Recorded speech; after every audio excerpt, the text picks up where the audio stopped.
नमस्कार, मैं सम्राट। आज हमारे न्यूज चैनल में आपका स्वागत है। पटना के संपतचक अंतर्गत खाटाली नहर पर स्थानीय लोगों के कहने के अनुसार न्यायालय का एक तरफा फैसला आने के बाद संपतचक नगर परिषद अंचला अधिकारी अपने निरीक्षण में नहर पर बसे हुए गरीबों को हटा रहे हैं और मंदिर का आधा भाग तुड़वा रहे हैं। कुछ लोगों का कहना है कि भू माफिया के इशारे पर यह सब काम हो रहा है। यहाँ पर आप देख सकते हैं प्रशासन अधिकारी अपने देख रेख में मंदिर का आधा भाग तुड़वा रहे हैं और यहाँ पर पुलिस प्रशासन छावनी में तब्दील हो चुकी है। इस वीडियो में आप साफ साफ यह दृश्य देख सकते हैं। और लोगों का कहना है कि जितने भी जनप्रतिनिधि हैं वह सब जनता के हित में कुछ नहीं कर रहे हैं, मुख्य दर्शक बने हुए हैं, सब कुछ जानकर भी अनजान बने हुए हैं। स्थानीय लोग खाटाली सूर्य मंदिर के पास एकत्रित होकर आपस में विचार विमर्श कर रहे हैं कि इस समस्या का समाधान कैसे निकाला जाए। आइए जानते हैं क्या कुछ कहना है समाज सेवी संदीप कुमार का, माले के प्रखंड सचिव सत्यानंद का एवं राजनाथ दास का। आइए जानते हैं इन्हीं की जुबानी।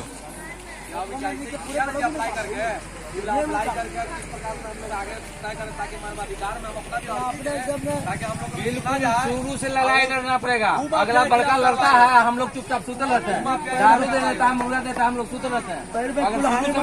तो उसका जवाब देते ना, देते नहीं। बताइए पूरा मामला क्या है। देखिए यहाँ पे मामला जो है आप देख रहे हैं कि किस प्रकार से खैराटाली को पुलिस छावनी में तब्दील कर दिया जा चुका है। यहाँ लोकतंत्र और उनके आवाजों को पूरी तरह से निर्मूल कर दिया गया है, पूरी तरीके से दबा देने की साजिश चल रही है। यहाँ मंदिर हटाने के आड़ में गरीब शोषित वंचित परिवारों को विस्थापित करने का खेल चल रहा है और जो नंगा नाच किया जा रहा है भू माफियाओं के इशारों पर कि किस प्रकार से गरीब को उसके घर से बेदखल करने का जो प्रयास, जो न्यायपालिका जहां पे तर्क दोनों तरफ से डाला गया था, लेकिन कार्रवाई सिर्फ एक पक्षीय हुआ है। भू माफिया के इशारे पर न्यायालय ने जो फैसला दिया है उसके खिलाफ जो जनता ने जो याचिका दायर किया था, इनके पहले भी आए थे अंचलाधिकारी, उस अंचलाधिकारी महोदय के यहाँ याचिका दायर था कि जब भी कार्रवाई हो दो पक्षीय हो ताकि गरीब के रहने का व्यवस्था पहले सुनिश्चित हो जाए, न कि आप मंदिर हटाने के आड़ में आज मंदिर हटाने आए और कल को आइएगा कि गरमजरुआ जमीन खाली करने के नाम पर यहाँ गरीबों को हम बसने नहीं देंगे, रहने नहीं देंगे। लेकिन संविधान में राइट टू लिव वर्णित है, जिसको फंडामेंटल राइट, मौलिक अधिकार कहा जाता है। तो माननीय उच्च न्यायालय मैं आपके माध्यम से कह देना चाहता हूँ कि जब वो पिटीशन जाएगा, यहाँ पे बहुत सारे भूमाफिया लगे हुए हैं कि गरीब यहाँ न रहे। महाराज संविधान जो है, संविधान की जो आत्मा जो कहती है प्रियम्बल ऑफ कॉन्स्टिट्यूशन, उसमें रहने की व्यवस्था करना सरकार का अधिकार है। ये मानवाधिकार और प्रकृति प्रदत्त अधिकार है। यहाँ भूमिहीन लोग हैं। बिहार में आज 80% परिवार भूमिहीन होते जा रही है। वो कहाँ रहे, इसकी जवाब कौन देगा, उसका जवाबदेही कौन देगा। और मेरा आज प्रश्न चिन्ह बिहार सरकार के साथ साथ यहाँ का स्थानीय जो नगर परिषद है, जो हमारे चेयरमैन बने हैं, हमारा प्रश्न बिहार सरकार से लेकर के मंत्री महोदय, यहाँ के स्थानीय विधायक, बिहार सरकार और यहाँ के जो जनप्रतिनिधित्व जो करते हैं, जिसको लोकल बॉडी इलेक्शन चेयरमैन महोदय से गुजारिश है, क्या इन लोगों का रहने के लिए जमीन मैसर होगा कि नहीं होगा। ये मेरा डायरेक्ट सवाल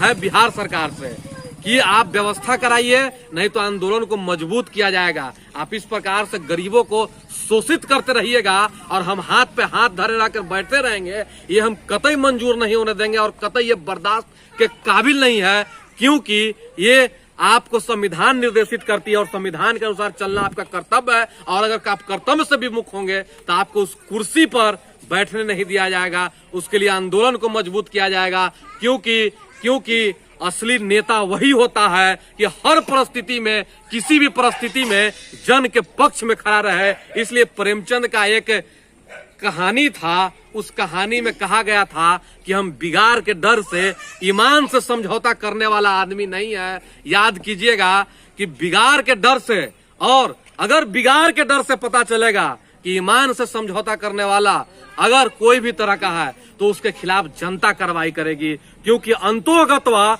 उस हाईकोर्ट से भी बड़ा जन अदालत होता है, जनता का अदालत होता है। और इसकी जब सुनवाई होती है जनता की तो वो इतनी बड़ी मार पड़ती है कि सदियों तलक याद रखी जाती है। तो आइए एक मिसाल पेश कीजिए कि किस तरह से लोग रोड पर रहने के लिए मजबूर है, किस तरह से लोग गरीब लोग चाट में रहने के लिए मजबूर है। क्या उन्हें इसी कदर छोड़ दिया जाए? आज गर्मी, जाड़ा, बरसात सब चीज को झेलते हुए आज इनके बच्चे को न तो समुचित शिक्षा मिल पाती है, न समुचित स्वास्थ्य मिल पाता है, न ही समुचित जब यहाँ इनको रहने के लिए जमीनें नहीं होगा तो इस देश के यानी अपने ही गांव घर में ये रिफ्यूजी यानी अपने ही घर में ये लोग शरणार्थी का जीवन व्यतीत करने के लिए मजबूर हो गए हैं। इसलिए इन सब से निजात पाने के लिए एक जरूरत पहल लेने की जरूरत है, आत्मसंज्ञान लेने की जरूरत है कि किस प्रकार से, क्योंकि अधिकारी तो जनता का नौकर होता है, अधिकारी जनप्रतिनिधियों का नौकर होता है, अधिकारी जनता का नौकर होता है। अधिकारी को निर्देशित किया गया है, यहाँ की सीओ साहिबा कह रहे हैं कि हमको निर्देशित किया गया है, मुझे नौकरी बचाना है, मुझे अपने बाल बच्चों के अपने परिवार का सिर्फ ख्याल है, उसके लिए 500, 1000, 5000 परिवार क्यों न बिलट जाए। ठीक है, ये आपका आत्ममुग्धता बोल रही है, पर हम भी समाजवाद है महाराज। समाजवाद का सत्ता और समाजवाद का बेटा इसलिए गद्दी पे बैठा है कि अगर पड़ोस के घर में चूल्हा पर अगर उसका हरिया नहीं चढ़ा है तो उसको भी अन्न का एक दाना खाने का हक नहीं है। कहाँ गया वो वादा? वो वादों को याद कीजिए, उस दावों को याद कीजिए, क्योंकि वादा खिलाफी के खिलाफ संपाचक ने हमेशा इतिहास रखा है। वादा खिलाफी करने वालों को सबक सिखाने का इतिहास रहा है। ये बिहार की भूमि है, ये भारत की भूमि है। इसलिए हम उन तमाम सरकार से गुजारिश करना चाहते हैं जो यहाँ के लोगों पे शासन कर रहे हैं, क्योंकि यकीन मानिए आप, समाजवाद का मतलब होता है जमीन के टुकड़ों पे शासन नहीं करना, समाजवाद का मतलब होता है लोगों के दिलों पे शासन करना। आप ऐसी सरकार बना करके दुनिया को मिसाल पेश करके दिखा दीजिए कि क्या समाजवाद है, क्या समाजवाद का मतलब होता है। और यहाँ पर जो भी हम नगर परिषद अध्यक्ष से हम वार्ता करेंगे और इस वार्ता में जरूरत पड़ेगा तो मंत्री जी से ही वार्ता करेंगे। और यहाँ के जो लोग जो भी डरे सहमे हैं, ये पुलिसिया जो छावनी में तब्दील कर दिया गया है, ये पुलिस के गोली और लाठी देखकर जो डरे सहमे हैं, इस आधार पर हम लोग जाकर के वार्ता करेंगे कि क्या ये उचित है कि लोगों के बीच में गोली, बंदूक और लाठी रखकर वार्ता किया जाए। क्या गोली, बंदूक, लाठी को दरकिनार करके वार्ता नहीं की जा सकती है? ऐसा अगर फैसला कोर्ट देता है, क्या कोर्ट ही सर्वोपरि है कि किस प्रकार से तानाशाही वाला फैसला दिया है मानवाधिकार कोर्ट? क्या मानवाधिकार का मतलब प्रकृति प्रदत्त अधिकार होता है? तो हम इस जब जमीन पर पैदा हुए हैं, हम वही कोर्ट जज साहब से पूछना चाहते हैं कि जब हम इस धरती पे तो हमको यहाँ रहने का अधिकार है कि नहीं है? तो जज साहब जानबूझ करके यहाँ पे एक दलित विरोधी मानसिकता होने के कारण ऐसा फैसला दे रहे हैं कि लगातार आप आए दिन देखते हैं कि पुलिस प्रशासन के लोग लाठी डंडा और गोली लेकर यहाँ पहुँच जाते हैं सीओ साहिबा के नेतृत्व में। आपका कहने के अनुसार गरीबों को नजरअंदाज करके न्यायालय ने एक तरफा फैसला दिया है। देखिए, कहे नो कि इस दुनिया का सबसे बड़ा मानवाधिकार अदालत जनता का अदालत होता है, उससे बड़ा कोई अदालत नहीं है। कहीं न कहीं ये दलित विरोधी मानसिकता जज साहब का दिखाता है कि किस प्रकार से वो गरीबों को विस्थापित कर देना चाहते हैं। वो चाहते हैं कि गरीब दलित नंगे और फटे हाल में रहे, उनका किसी भी तरह से जीवन स्तर में सुधार न हो। तो उन जजों के खिलाफ, उस तरह के मानसिक लोगों के खिलाफ, सामंतवादी सोच के खिलाफ हमारे अपने जनप्रतिनिधियों से आग्रह है कि आइए समाज का नेतृत्व कीजिए। आइए, हमारे चेयरमैन साहब से आग्रह है, हमारे मंत्री महोदय से आग्रह है, हमारे सीएम साहब से आग्रह है कि आइए समाज का नेतृत्व करिए और समाज की पीड़ा को अपना पीड़ा समझते हुए एक सही निर्णय पहुंचिए। और आज भी 5000 लोग, दलित लोग आज भी रोड पर रहने के लिए मजबूर हैं। इनको एक अदद घर और एक अदद कमरा मैसर नहीं है। इस 20वीं 21वीं सदी में जहां बात होती है बड़ी बड़ी कि कहा जाता है कि विकास की वानगी बहा दिए, ये कौन सी विनाश की लीला खैराटाली में पुलिस छावनी बनाकर खेला जा रहा है। इन विनाश के खिलाफ हमारा इनकलाबी इरादा मजबूत होगा। इतना तो आप पहले ही कह दिया कि बिगाड़ के डर से ईमान से समझौता कभी नहीं होगा। इतना तो आप कह चुके हैं। इस मामले में बिहार सरकार को क्या कहना चाहते हैं? बिहार सरकार से मेरा यही कहना है कि इन सबों को, इनके भी सही उच्च स्तर का जीवन जीने का अधिकार है।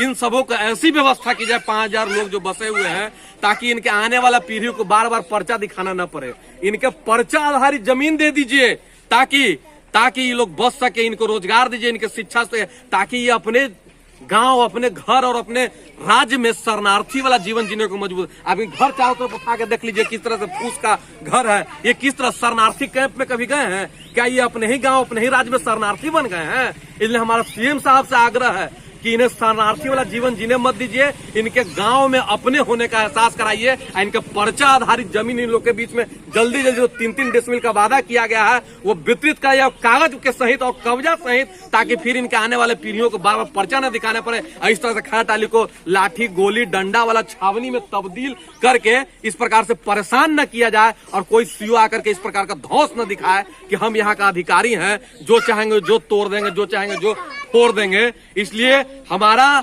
सबसे पहले आग्रह बिहार सरकार से है कि इन लोगों को बसने का उचित व्यवस्था कराए, समुचित वातावरण दे, ताकि इनका भी मानवाधिकार सुनिश्चित हो सके और इनका भी मौलिक अधिकार जो संविधान देता है वो पालन हो सके। अपना परिचय दीजिए। संदीप कुमार यादव, युवा समाज सेवी।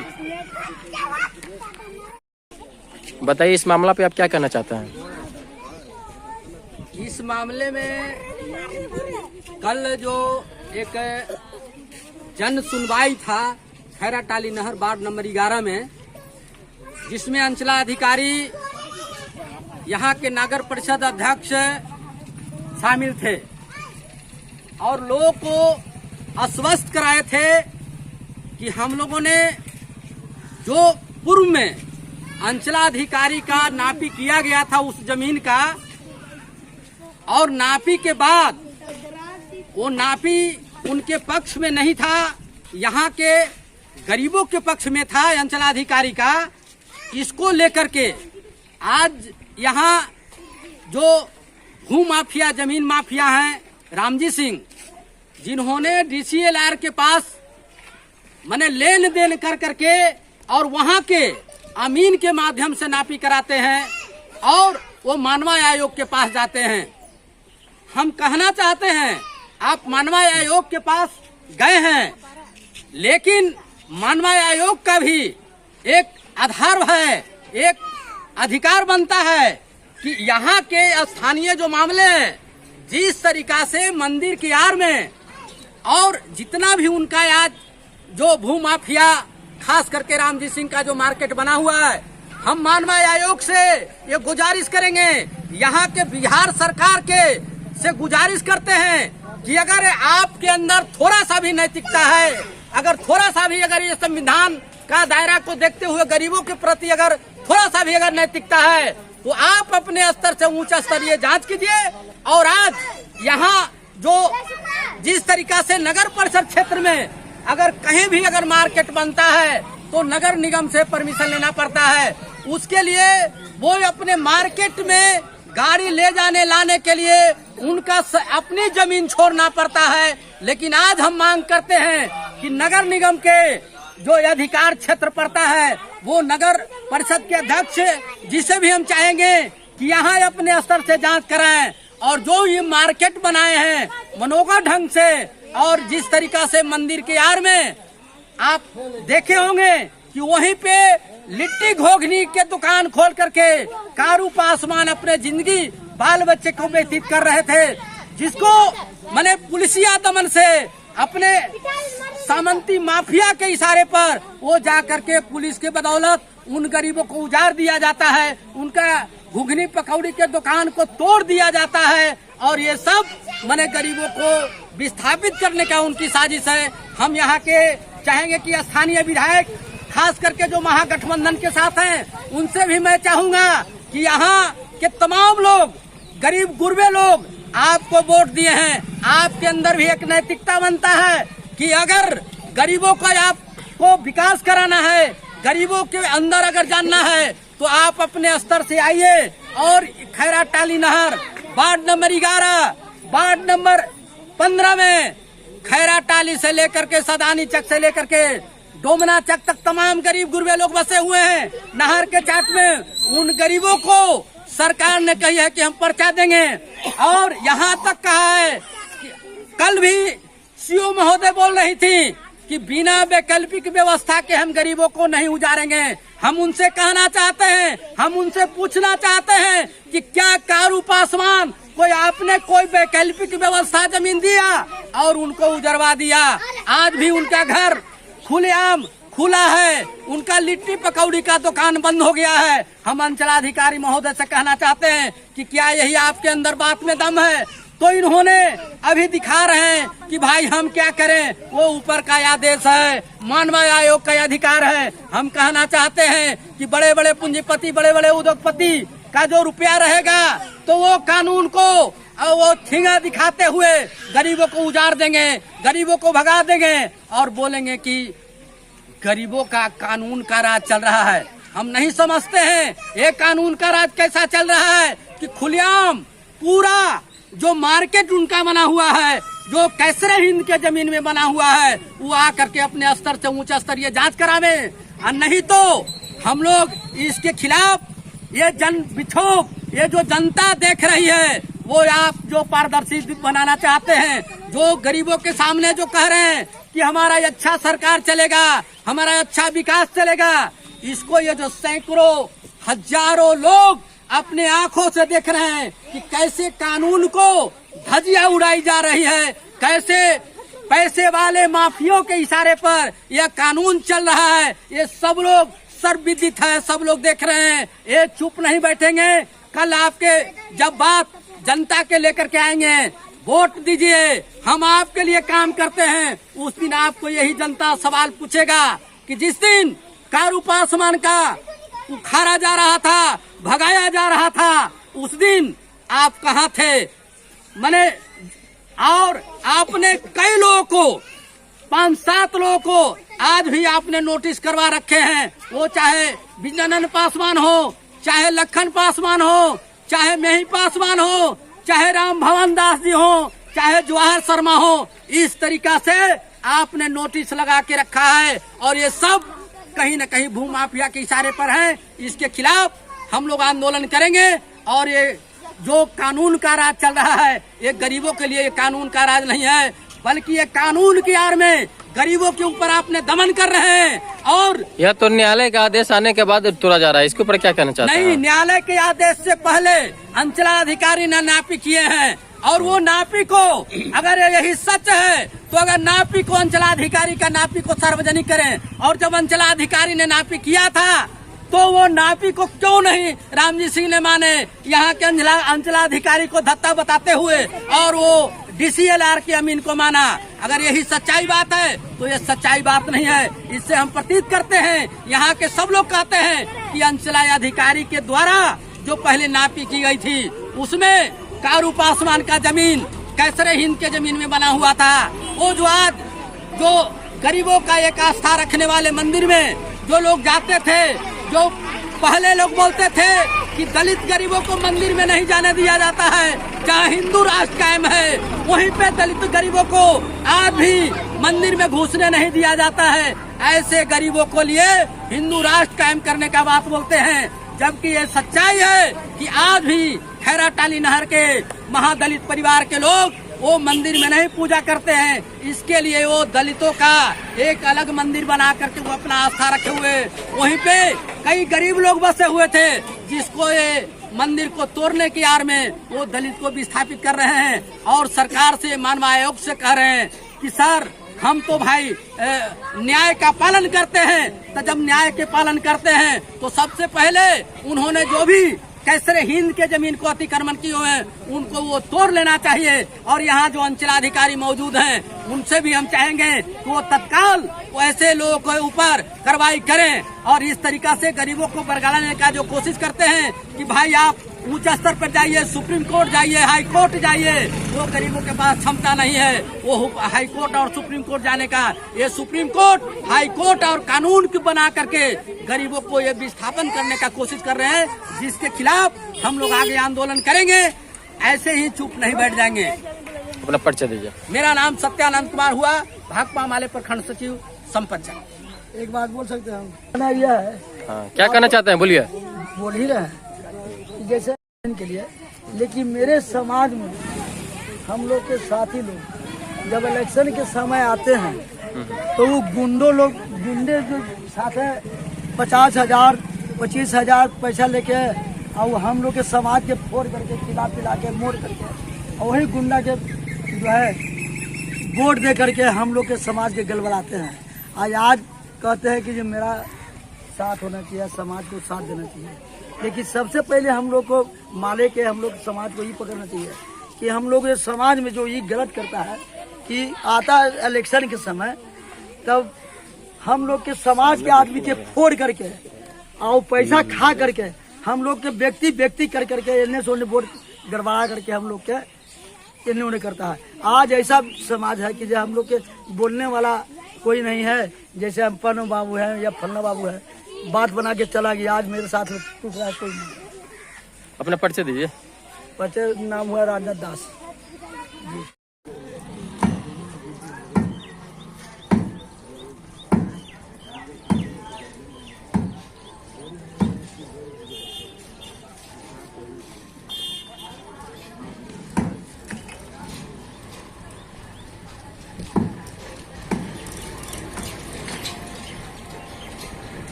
अप्लाई करके किस प्रकार से हम लोग आगे तय करें ताकि हमारे अधिकार में हम अपना ताकि हम लोग बिल्कुल शुरू से लड़ाई लड़ना पड़ेगा। अगला बड़का लड़ता है, हम लोग चुपचाप सुतल रहते हैं, दारू दे देता है, मुर्गा देता है, हम लोग सुतल रहते हैं। अगर हम लोग तो उसका जवाब देते ना, देते नहीं।